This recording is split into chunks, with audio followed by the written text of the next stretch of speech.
Bismillahirrahmanirrahim. Assalamualaikum warahmatullahi wabarakatuh. Alhamdulillahi rabbil alamin. Allahumma salli wa sallim wa barik ala sayyidina Muhammad wa ala alihi wa sahbihi ajma'in. Amma ba'd. Kisah karomah para wali Allah bagian yang ke-6, yakni lanjutan karomah imam besar atau syekh dari generasi tabi'in dan sesudah tabi'in. Karomah ke-17 dari Syekh Ibrahim Khawas rahimahullah. Riwayat ini diceritakan sendiri oleh Abu Ishaq Ibrahim bin Ahmad al-Khawas. Aku, Ibrahim Khawas, bertutur sebagai berikut. Aku pergi mengarungi padang pasir yang merupakan hal biasa bagiku dalam rangka menjauhkan diri dari hal-hal duniawi. Setelah aku berjalan beberapa lama, tiba-tiba aku dihampiri oleh seseorang dan ia meminta izin agar diperbolehkan untuk menemaniku. Setelah aku perhatikan, sepertinya ada yang tidak enak di hati. Lalu ia berkata kepadaku, "Wahai Ibrahim, jangan gelisah. Aku seorang pendeta Kristen dan aku ingin menjadi sahabatmu." Ketika aku tahu ia seorang pendeta Kristen, aku justru malah tenang dan merasa lebih mudah bersahabat dengannya. Aku berkata, "Wahai pendeta, aku takut kalau-kalau engkau akan kekurangan makan dan minum, karena aku memang tidak punya apa-apa." Pendeta itu lalu menjawab, "Wahai Ibrahim, namamu sangat terkenal di dunia, dan aku sangat mengetahuinya walaupun engkau tidak mengenalku. Masihkah engkau mencemaskan soal makan dan minum?" Aku kagum dengan keteguhan hatinya itu dan menerimanya sebagai sahabatku agar aku dapat menguji pernyataannya. Setelah kami berjalan selama 7 hari, kami ditimpa kehausan dan kelaparan. Pendeta sahabatku kelelahan dan ia pun berkata, "Wahai Ibrahim, semua orang di dunia ini sangat memujimu. Nah, buktikanlah seberapa benar pujian orang-orang itu terhadapmu atas kedekatanmu kepada Tuhan. Karena rasa-rasanya aku sudah tidak kuat lagi." Pendeta ini kelelahan, kehausan, dan kelaparan rupanya. Aku kemudian sujud di atas tanah seraya berdoa, "Ya Allah, jangan permalukan aku di hadapan pendeta ini yang telah berprasangka baik terhadapku." Saat aku mengangkat kepala, aku melihat sebuah baki berisi 2 potong roti dan 2 cangkir air. Kami makan dan minum, lalu meneruskan kembali perjalanan. Setelah 7 hari lagi berjalan, aku memutuskan untuk mengujinya sebelum ia menyuruhku membuktikan diri lagi. Kataku, "Wahai pendeta, sekarang giliran engkau. Biar kubuktikan hasil-hasil pendekatan dirimu kepada Tuhan." Pendeta temanku ini lantas sujud di atas tanah sambil mulutnya komat-kamit mengucapkan sesuatu. Tak lama kemudian, tiba-tiba muncullah sebuah baki berisi 4 potong roti dan 4 cangkir air. Aku benar-benar kagum sekaligus cemas dan putus asa dengan keadaan diriku. "Ya Allah, ini benar-benar terjadi," kataku berbisik. "Walaupun dia seorang Kristen, bagaimana aku bisa makan dan minum darinya?" Sambil makan, si pendeta kawanku ini menyuruhku mencicipinya. Tetapi aku menolak. Dan dia pun berkata, "Wahai Ibrahim, engkau tidak boleh menolak seperti ini. Dan ini tidak sesuai dengan keadaan ruhanimu yang begitu masyhur di mata orang-orang."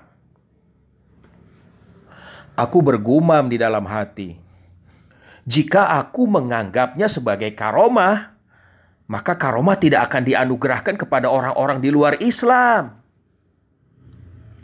Melihat kecemasan yang aku rasakan, temanku yang pendeta ini pun berkata, "Dengarkan wahai Ibrahim, ku beritahukan kepadamu dua kesenangan. Pertama, masuknya aku ke dalam Islam." Di sini temanku itu mengucapkan dua kalimat syahadat. Yang kedua, suatu kehormatan besar dari Tuhan karena Dia telah memuliakanmu. Aku lantas bertanya, "Bagaimana bisa begitu?" Sahabatku pun menjawab, "Wahai Ibrahim, ketahuilah, aku tidak mempunyai kekuatan apa-apa yang menakjubkan.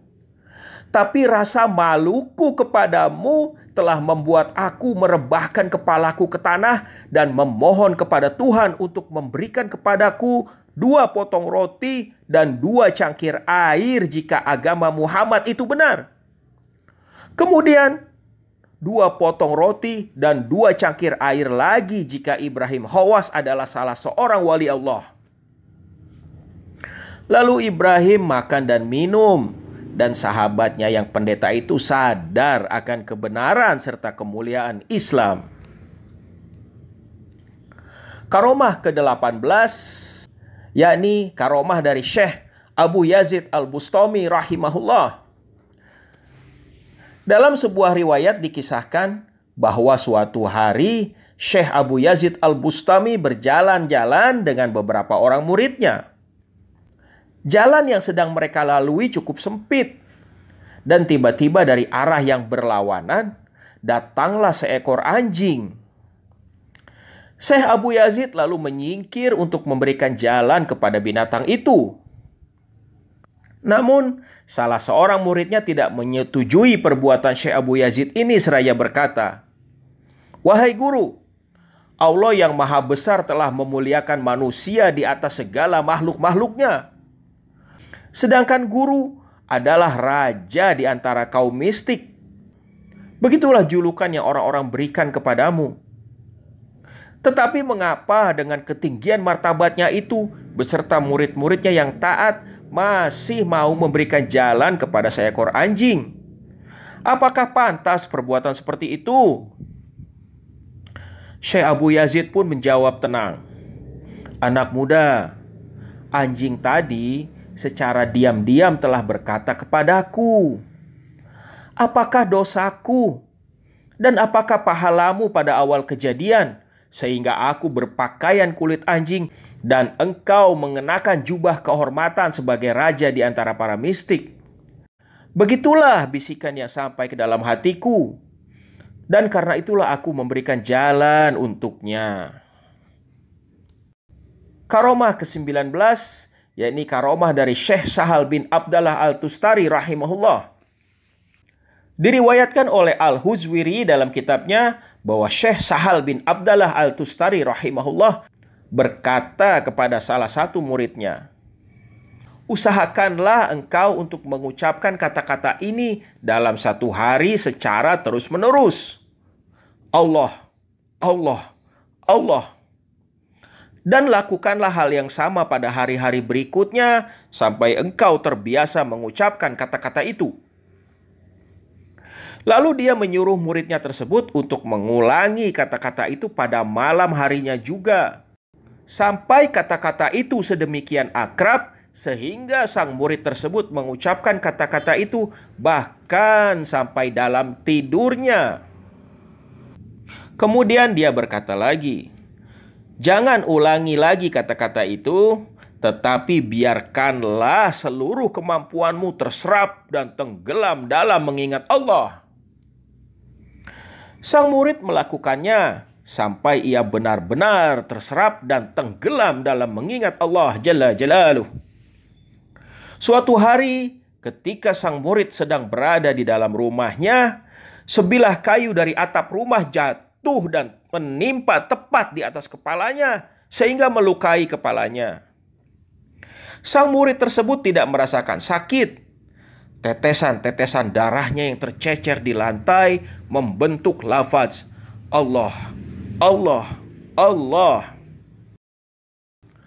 Wallahu a'lam bissawab. Masya Allah. Hasbunallah wa ni'mal wakil. Ni'mal maula wa ni'man nasir. Wala hawla wala quwwata illa billahil aliyyil azim. Demikian, semoga bermanfaat. Wallahul muwaffiq ila aqwamit thariq. Akhirul kalam. Assalamualaikum warahmatullahi wabarakatuh.